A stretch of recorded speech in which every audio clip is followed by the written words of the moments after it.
привет. Я иду домой. Ходила по магазинам для того, чтобы купить себе что-то, чем развлечься на выходных, а не смотреть фильмы и сериалы. Наверное, уже неделю, а то и больше. Для меня как-то очень стало важно то, как я отдыхаю, то, как я провожу свое время. Потому что уже не столь интересно смотреть фильмы, сериалы. Так что купила физическую книгу, купила картину по номерам. И пока ходила по магазинам, нашла и поняла, как делают картины, знаете, такие объемные. Короче, ставлю картинку примерами. В общем, насколько я поняла, эти картины делают на холсте и при помощи шпаклевки обычной. Вот так вот. Так что после картины по номерам можно будет купить просто холст и шпаклевку. Вообще, мне кажется, тема состояния начинает быть такой какой-то заезженной, потому что со всех сторон говорят вот про вот это вот какое-то состояние у тебя должно быть, но как будто это понятие очень, очень расплывчато идет. И наконец-то вот до меня как бы дошло вот это вот понимание, состояние, то, как ты себя чувствуешь. Уже, наверное, неделю пыталась, это было нативно, само по себе как-то интуитивно разобраться в том, как я себя чувствую, что вообще происходит, потому что ну вот уже 3 года я работаю, и у меня есть один выходной в неделю. Я никуда почти не езжу отдыхать и вообще не делаю какие-то большие перерывы между работой. И даже когда в дни работы мало, все равно ты не отдыхаешь, потому что общаешься с клиентами, все равно минимум работы делаешь, вот, и все равно усталость накапливается, и один день выходного не всегда у тебя получается отдохнуть. Но как мы понимаем, мы можем отдых. Кто-то там думает пойти в магазин, либо встретиться с кем-то, либо какие-то дела по дому, либо приготовить там покушать. Но это все равно как будто как не отдых, после этого все равно чувствуешь усталость, и тебе нужно еще отдыхать. Отдых — это что-то больше такое пассивное. Целую неделю я пыталась найти варианты, как мне проводить время, не сидя за компьютером, не смотря там фильмы, сериалы. Я поняла, что не получится. Все вроде бы можно делать в телефоне, но сидеть за телефоном тоже бесит, и да, там даже искать какую-то информацию, либо читать книги, все равно не то. Вот. И таким образом я в итоге все выключала и просто ложилась и в итоге засыпала. Так что за неделю я неплохо так выспалась, мое самочувствие стало лучше, настроение стало лучше, и в голове стало в разы тише. Так что сегодня у меня был перерыв в работе, так что я пошла в магазин и вот как раз-таки купила картину по номерам и рассказала вам про еще один вариант картин, который я хочу попробовать сделать. И так что дорисую картину по номерам и потом куплю шпаклевку, холст и, короче, буду творить.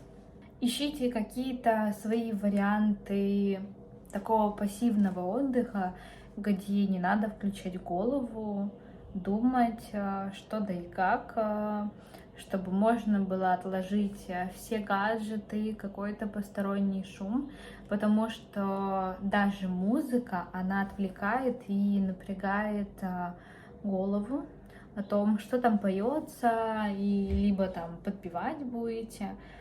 Поэтому, насколько я понимаю для себя тему отдыха, это вот тишина и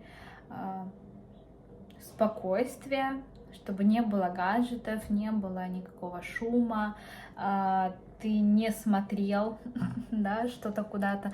Нет, смотреть фильмы и сериалы классно, хорошо, но когда это у тебя постоянно, то как будто нету вот этого вот момента, что ты отдыхаешь. Оно просто начинает угнетать и вызывает злость за то, что ты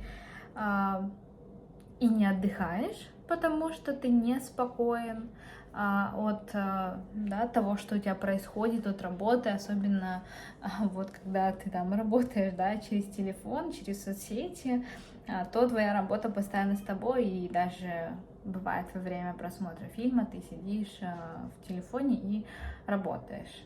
И как бы ты мог бы не сидеть, смотреть, а что-то делать, и могут начинаться наезды.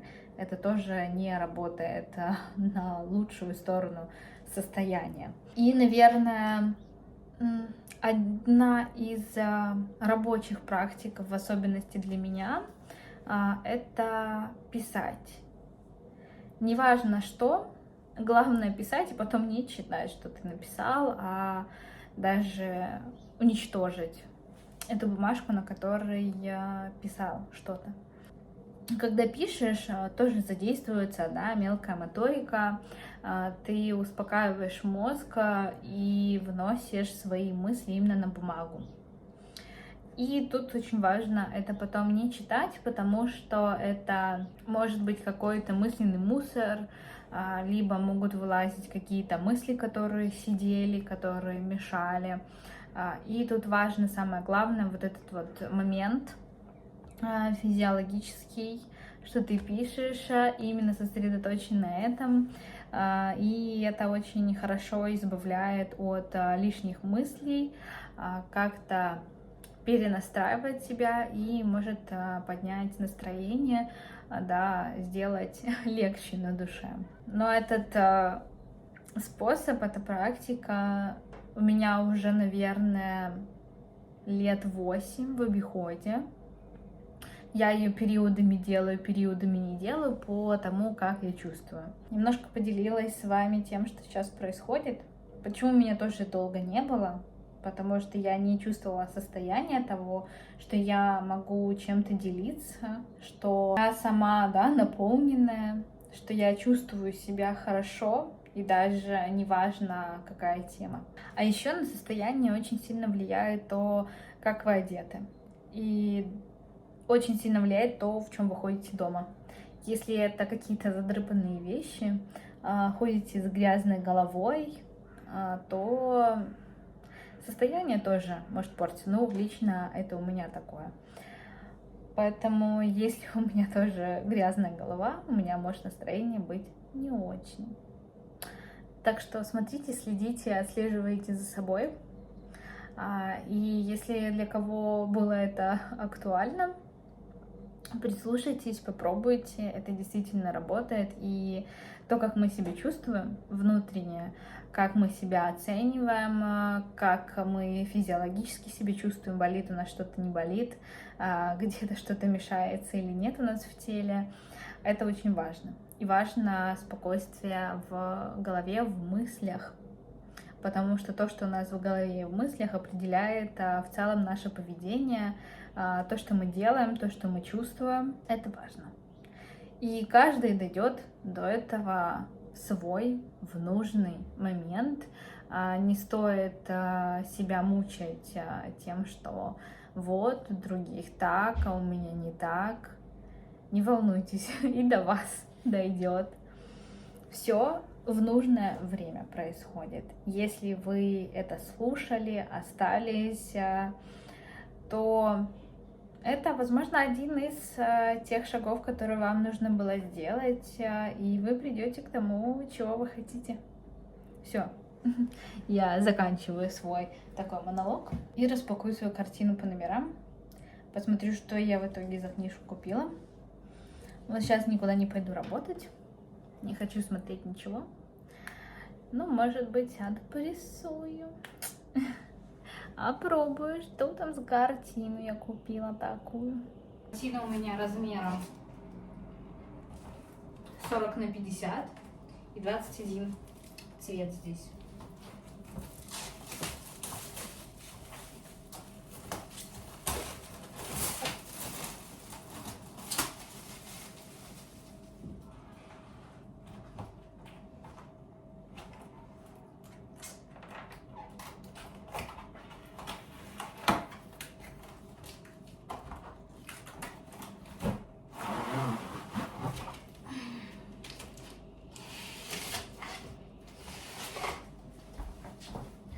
Получается, вот сама картина выглядит так.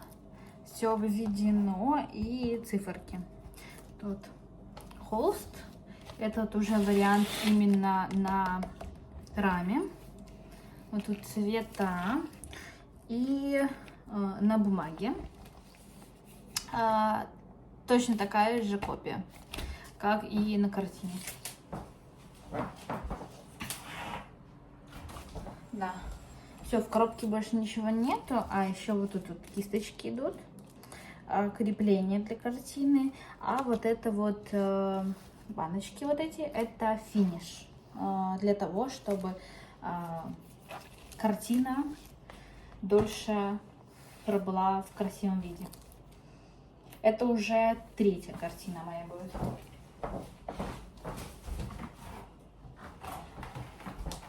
Должен будет выйти вот такой вот лев. А кто-то вообще когда-то рисовал картины по номерам тоже? Мелко, конечно, но зато на выходе красиво получается. Вот.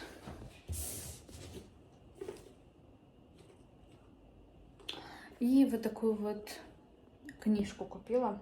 «Живи настоящую жизнь». Так.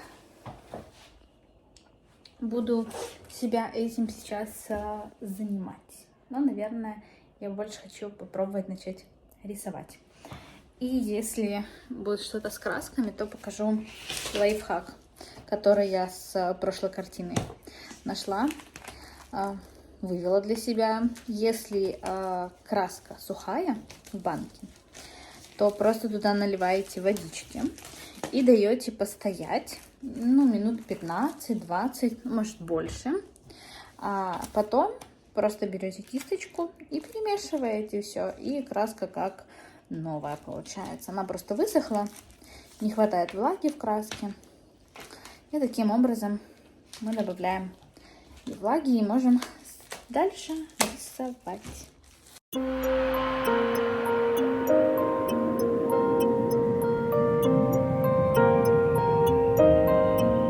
Under the trees,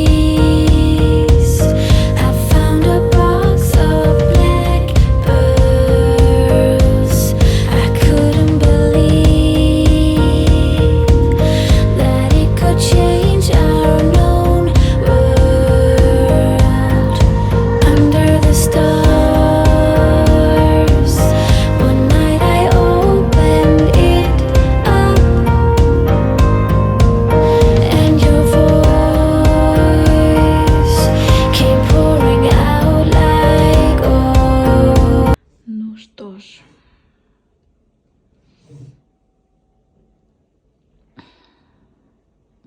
Вот. Такая часть уже отрисованная. Все 6 красок. На сегодня все.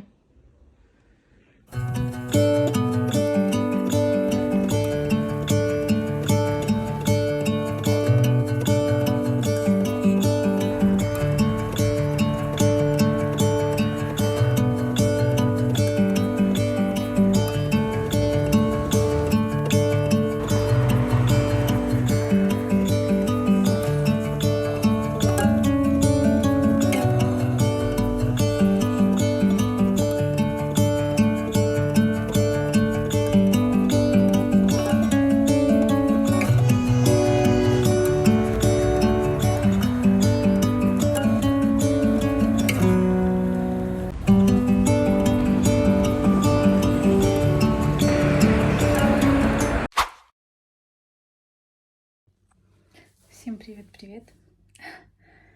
В общем, сегодня воскресенье у меня. И поеду сегодня встречаться с подругой. И буду в городе. Так что думаю, что там покажу, как у нас сейчас в городе. К нам пришла больше, чем весна, мне кажется. Вчера было плюс 21, сегодня пишет тоже солнышко. Так что погода прекрасная, можно еще и погулять потом. Вот. Так что как-то так. Я вот уже собралась где-то через час выходить. Вот я тем более еще любитель приезжать даже немножко заранее, чем в договоренное время. Вот, но моя подружка любит, в принципе, опаздывать, поэтому я посижу немножко дольше, побуду одна. Мне нравится такое приезжать пораньше и потом как бы ждать, но проводить время самой. А потом уже можно и как раз в компании. Кстати, как вам? Я думаю, очень даже неплохо. Целый месяц тренируюсь укладкам, тренируюсь объему. Так что как-то так. Думаю, уже очень даже хорошо получается.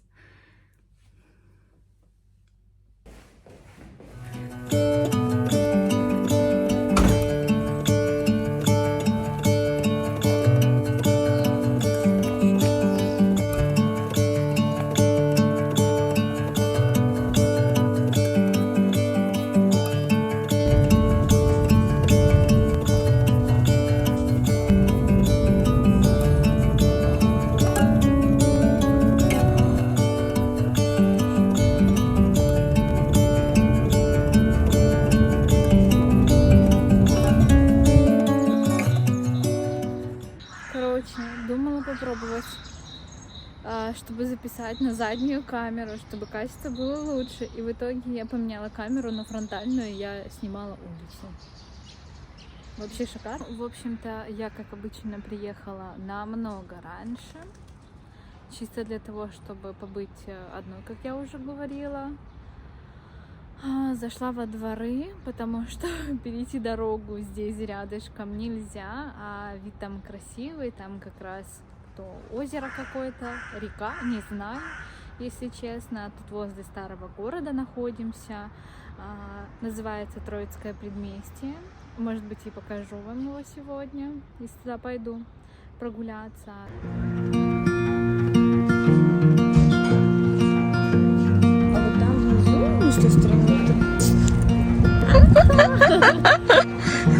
Экскурсию мне проводили. Это вообще Минск впервые